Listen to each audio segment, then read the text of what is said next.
যাবো বা নিয়ে যেতে পারবো সে বিষয়ে চূড়ান্ত একটি সুরাহা হওয়া প্রয়োজন। আজকে যে জুলাই আগস্ট বিপ্লব, এই বিপ্লব একক কোনো দল কিংবা ব্যক্তির নেতৃত্বে হয় নাই। এই বিপ্লব বাংলাদেশের আপামর জনগণ, ছাত্র জনতা এবং রাজনৈতিক দলগুলোর সম্মিলিত প্রচেষ্টায় হয়েছে।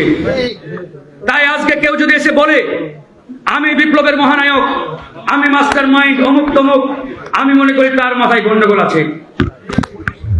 এই বিপ্লবের একমাত্র মাস্টার মাইন্ড যদি কাউকে আমরা দিতে চাই, তিনি হচ্ছেন আমাদের মহান সৃষ্টিকর্তা, একমাত্র মহান আল্লাহ, একমাত্র মাস্টার মাইন্ড।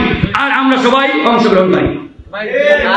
আমাদের সকলের অংশগ্রহণের মাধ্যমে আজকের এই ফ্যাসিবাদ পতনের যে বিপ্লব, এই বিপ্লব সাধিত হয়েছে। প্রিয় বন্ধুগণ, এই বিপ্লব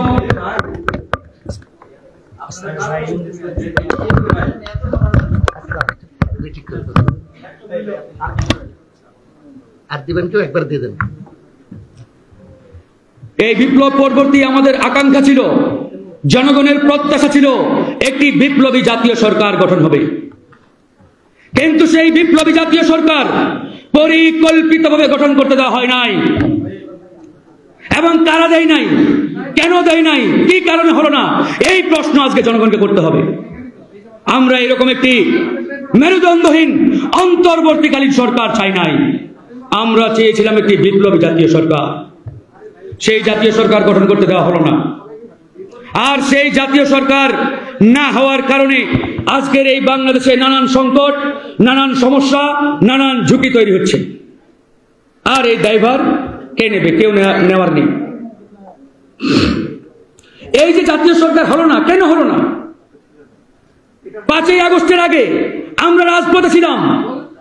আমাদের সভাপতি বিপিনুর হক নূর জেলে রিমান্ডে কি নির্মম নির্যাতনের শিকার হয়েছিলেন ওই সময় সবাই দেখেছেন। আমরা রাজপথে আন্দোলন করছি, আর তারা ওই ক্যান্টনমেন্টে মিটিং করছে, ফ্যাসিবাদী হাসিনার সংবিধানের আন্ডারে অন্তর্বর্তীকালীন সরকার গঠন করবে। How funny! আমি মনে করি সেই বৈঠকে যারা উপস্থিত ছিলেন তাদের প্রত্যেককে দায়ভার নিতে হবে এই বিপ্লবী জাতীয় সরকার গঠন না হওয়ার পিছনে। তাদের কারণে হয় নাই। আমরা এই সরকার চাই নাই।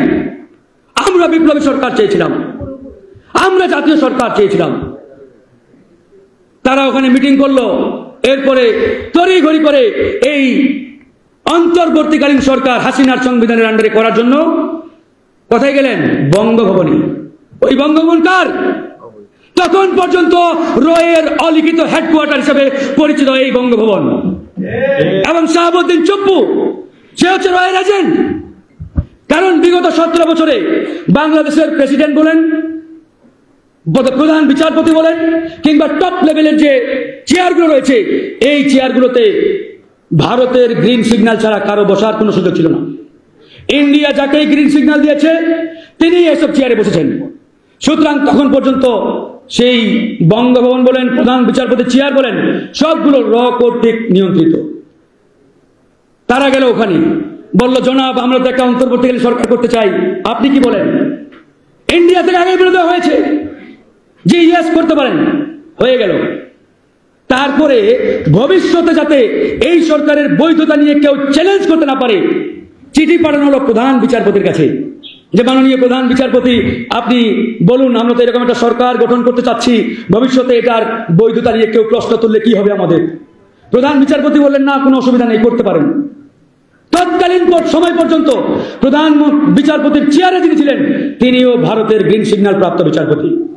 তাকে আমরা বাংলাদেশের প্রধান বিচারপতি বলতে পারি না। আজকের এই সংকট আমি মনে করি সেই দিন থেকেই শুরু হয়েছে।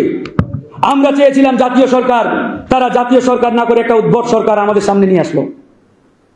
এই সরকার এখন এমন একটা অবস্থা, না পারছে দেশ চালাতে, না পারছে হাত ছেড়ে বাঁচতে। ভাই, আমরা সংস্কার চাই, প্রত্যেকটা নাগরিক চাই, কিন্তু আপনারা যে গতিতে আগাচ্ছেন, এই কচ্ছপের গতিতে আগালে কিয়ামত পর্যন্ত জনগণের প্রত্যাশিত সংস্কার সম্ভব নয়।